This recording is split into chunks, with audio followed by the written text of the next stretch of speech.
Hello, everyone. This is Upfront, where we have quick conversations about what it takes to build high-performing organizations by connecting with the people who drive the work every day, your frontline teams. I'm Sonia Sapaban, your host at Trivi, an easy text-based messaging and feedback tool built for the frontline with no apps or logins required.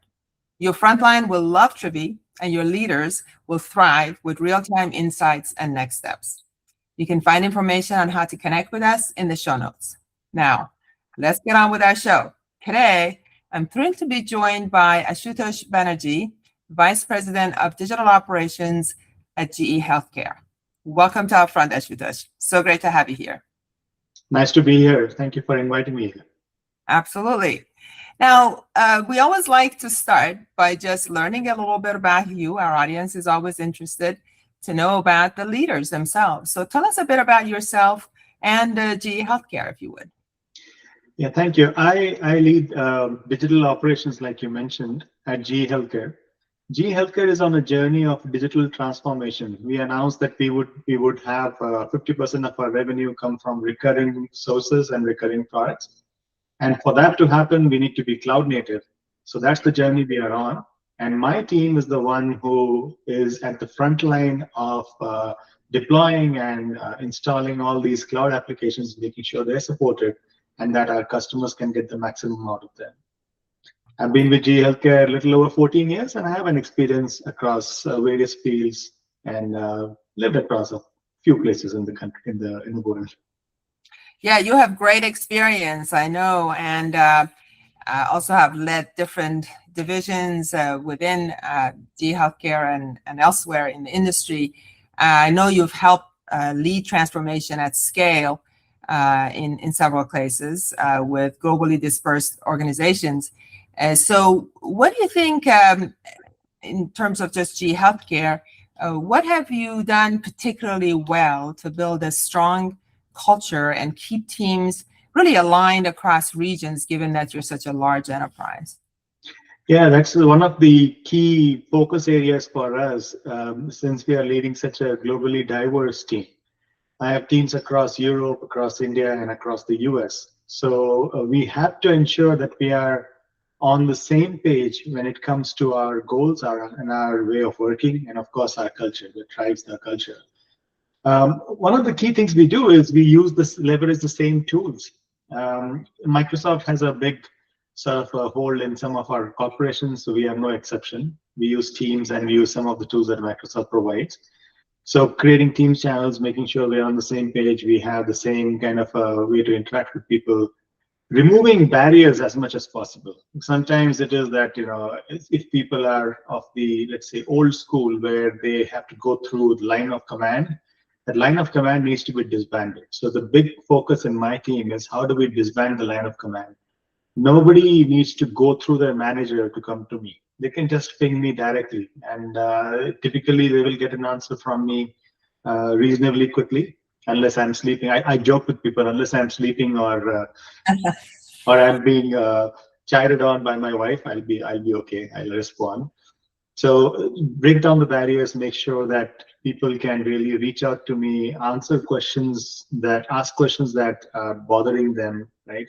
So that's one way of doing it, and also ensure that you can have collaboration across teams, not just my team, but my team needs to work with everybody else in the organization. So how do we make sure we have the right operating mechanisms so that people can connect, and not just connect around work, but connect around free time as well. So we do things like lunch and learns.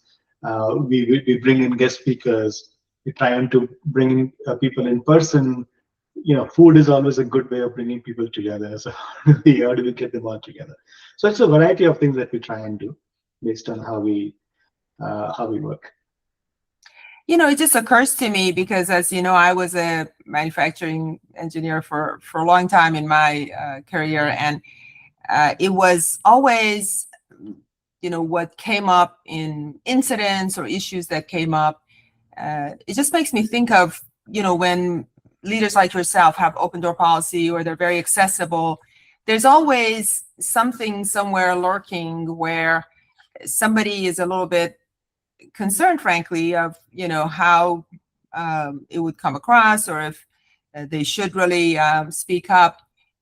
What do you do about that? I mean, do you have anonymity, or how do you deal with, I mean, everybody uses Teams as kind of, everybody is everywhere, and yet, a lot of things don't come through those systems, right? At the end of the day, it's always that one thing that's, I mean, you might catch the 99%, but the 1% that doesn't get through and sometimes ends up with a big risk or liability. How do you think about that? That's a good question, because in an organization, you always have to have a balance. So while ideally, I would like people to have the courage to really speak up and understand that it's a safe space, that when you speak up on my team, on my calls, it's a safe space. But of course, building that trust takes time, right? So we do a mix. So Teams channels are for people who are willing to put their name to a question, right? But we also use things like Slido. So when we do a town hall, we'll always have a Slido open up. And on Slido, you can answer questions anonymously. So one measure I always use as a leader is to see what percentage of questions come in as anonymous. And actually, if I see the trend going from anonymous to non-anonymous, then I'm happy that I'm creating a space where people trust each other to speak out stuff and bring out the hard questions, right? A good indication of a team where things are not working as well as you would like it to be is when all the questions are anonymous. Then things are not really working there, because people are afraid to ask the questions with their names to it, right? So, but we do have to provide that venue for people to do it. And I also try and do what I call skip level meetings, roundtables. Just go and meet people. When I travel, I meet people and I talk to them without their managers present. So allow an opportunity for them to come and ask me questions. I also try to be as vulnerable as possible, tell them things that are not going well, so they know it's a two-way street, right? So again, it's all a question of trust. Tools are just a way of building trust. You have to have trust on your team. And as a leader, I need to make sure that I can create that and lead by example. If I tell people that I trust them and I'll support them, but then when they come to me with a problem, I beat up on them, then of course nobody's going to listen to it. I need to back up what I say with my actions. So that also has to come through. Absolutely. Those are great points. What I also learned was that there's always two sides to any relationship, right? The organization can do everything to create trust, and they can be very authentic. The leaders can be very, out there and trying to communicate with everyone. But at the end of the day, on the other end of it, there's an employee who is either culturally, perhaps, or sometimes just, it's a known thing that there is a good percentage, 20% or more neurodivergent people of different types. And people just have different levels of comfort. So I think you make a really good point that there needs to be various types of tools and various types of approaches to capture everyone. And that's really the difference between good to great, right? There's many good companies, but there's a few great ones where people truly feel that way. And that's when I, as an individual employee, can feel like I can be seen and I can be heard, even if I'm just in my culture. It's not as easy for me to just speak up every day. So it's not so much about just the trust. It's where people are on the other end. And also sometimes I remember, no matter what we did, one time we were trying to go to 980 and we thought it was a good thing. And we thought the union, we were trying to encourage the union to vote for it. And there was always some people that said, oh, you know what? There's something in there. Management is trying to do something to me by giving them, just asking them to work 9 hours a day and get 1 day off every other week. That was 980.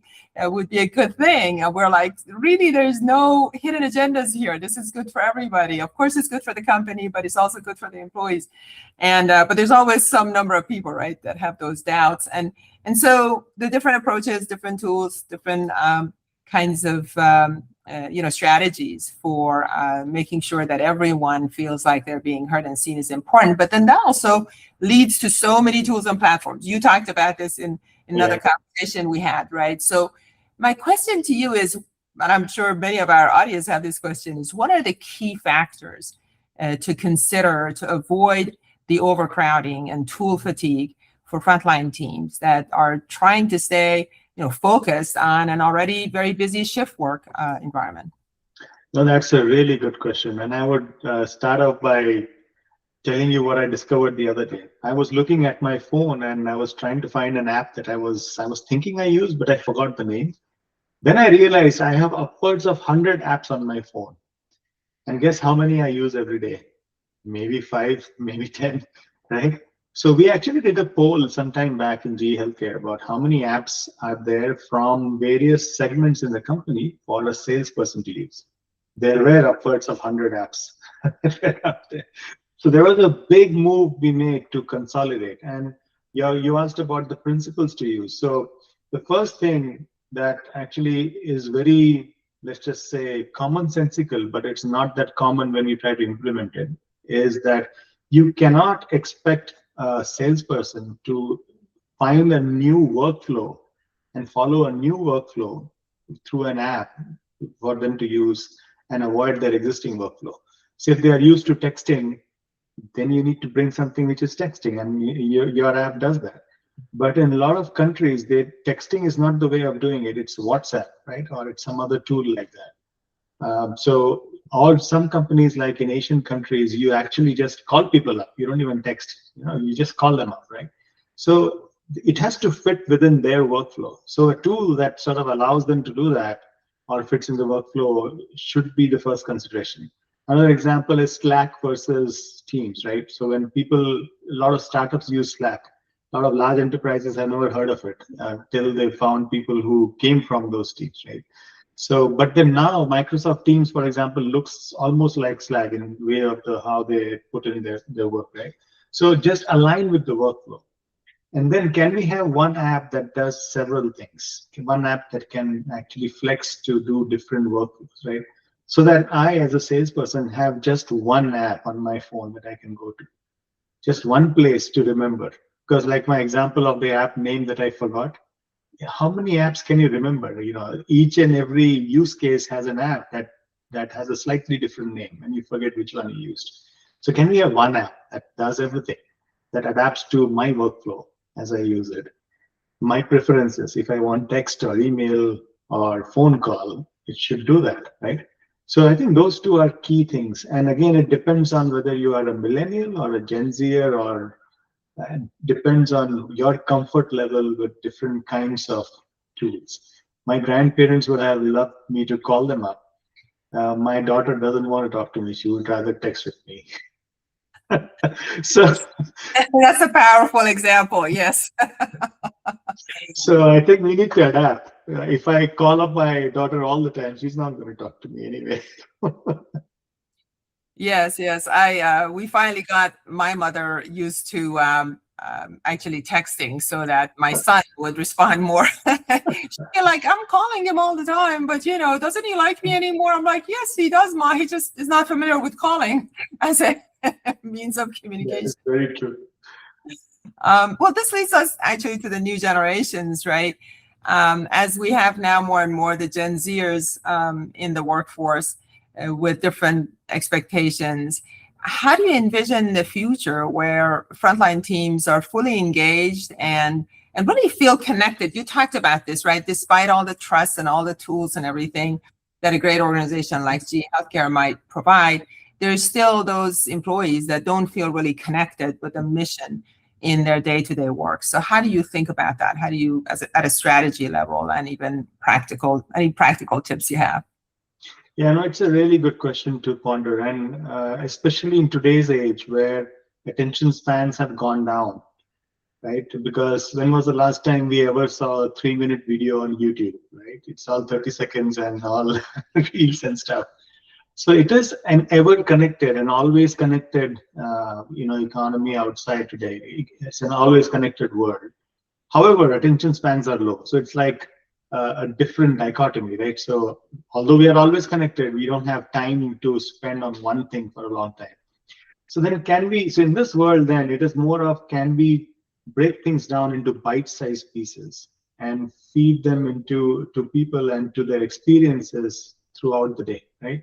So for example, GE Healthcare has tried to do that by bringing in all the internal company tools into one app, and have that as the single source where you go to, and then it directs you to other places. Now, the jury is still out there whether it works or not. But one thing that has happened is the video updates that used to come in have gone down from 6 minutes to maybe a minute or less, bite-sized pieces. Like you don't have time to really watch long videos. And then there are smaller engagement opportunities for across various events and venues. So if there is a new product coming out, there is a call to just go there and download something, which is a one pager, which you can take a look at, right? So how do you bring things down to bite-sized pieces, and how do you have various ways of interacting with it, whether it's a downloadable material, it's a 30-second, 1-minute video, or it's a gathering that you go to, or it's a lunch event that you connect with, and where the same message needs to be repeated across the board all the time. So it requires a company to be organized in communications. What I say versus what you say cannot be different, as in all of us have to speak the same three things. So how do you break it down into 3 bullet points and then do the bite-sized communications is the challenge for today, I would say, right? And then everybody says the same thing. Oh, absolutely. I think our attention span is now down to single-digit seconds, right? and we're all like that. We're just so conditioned to just browse and spend only a couple of seconds on each thing. So that's a really good point. And having, I think you make a really strong point about one app, or just have fewer things and then fit into the workflow and so on. I remember, as I've shared with you, I come from a big corporate background as well, and we did have an app like that. And for me, it was always hard to just find, okay, I'm in this one app, but now there's a million things I can do here, and I can't find in the menu. I can't find where to go. And what astounds me really and this is exciting because you're a digital professional. We all usually speak with ops and HR type leaders, and you have a very unique perspective on this. I'm interested to really talk about this with you. Right? Is really the difference in the consumer products in our lives, and then the enterprise or the B2B products. When you look at it in our daily lives, what do? We just text. We don't need an app. We just text. and then, like you said, maybe we have apps, but we don't ever use them, right? And it's just a lot less friction. I think the consumer products just spend a lot more time making sure that it's very streamlined and there is minimum friction, right? So that you can do whatever you need to do and be done with it. I think that in the B2B realm in general, and a lot of it is because there's products that have been around for a long time and now they're trying to adapt, right? And consumer products, they just come and go, they build new ones all the time, and it's a tougher business for those who build those software tools. But when with the big ones, you have these huge products like Teams and others that have built over the years, and now they're trying to do one other thing, and it's done in the old way still, and the people are not, they're used to what they use in their daily lives, especially frontline employees, which are, who are, again, very busy and don't have time to just sit there and for 40 minutes figure out, where that little thing that they need is in the menu of the options, right? And where it's hidden, so to speak. But I guess one last thing I want to ask you is, if you could change one thing or recommend one thing to others, right, to help especially frontline workers do better and feel better about themselves and their work, what would that be? I would say embrace AI and all the large language models that have come in, because to your point about trying to find something in an app, wouldn't it be nice if you just asked it how to do it and it does the finding for you? And actually today we can do all of that. So even on text, you should just be able to write with the normal way. Help me find, summarize about this customer. And it just gives you something out there by searching into doing the hard work of finding things before you, right? So that's the key, I would say. Today's world, it is not right to refuse to acknowledge the fact that AI is here. And it can actually do a lot of help and a lot of good for us. So I would say embrace AI, bring it into it, and help simplify the workflow using that. Absolutely. You know what? I think that's a great recommendation. It's actually not optional. So it's not an option, like like people say, in this day and age, if you for organizations that are delaying it or not sure about how to go about it, I think they're going to have some some issues down the line, and they need to get with it as soon as possible. But I've really enjoyed this. Ashutosh, thank you so much for joining me on this Upfront podcast. For our audience, if this episode has been helpful, please find us on Spotify to listen to more episodes and share it with others. If you need help connecting with your frontline or deskless employees, see the show notes again for information on how to connect with us at Trivy. Or you can just email us at upfront@gotrivy.com. That's upfront@gotrivy.com. Bye for now. Till the next episode.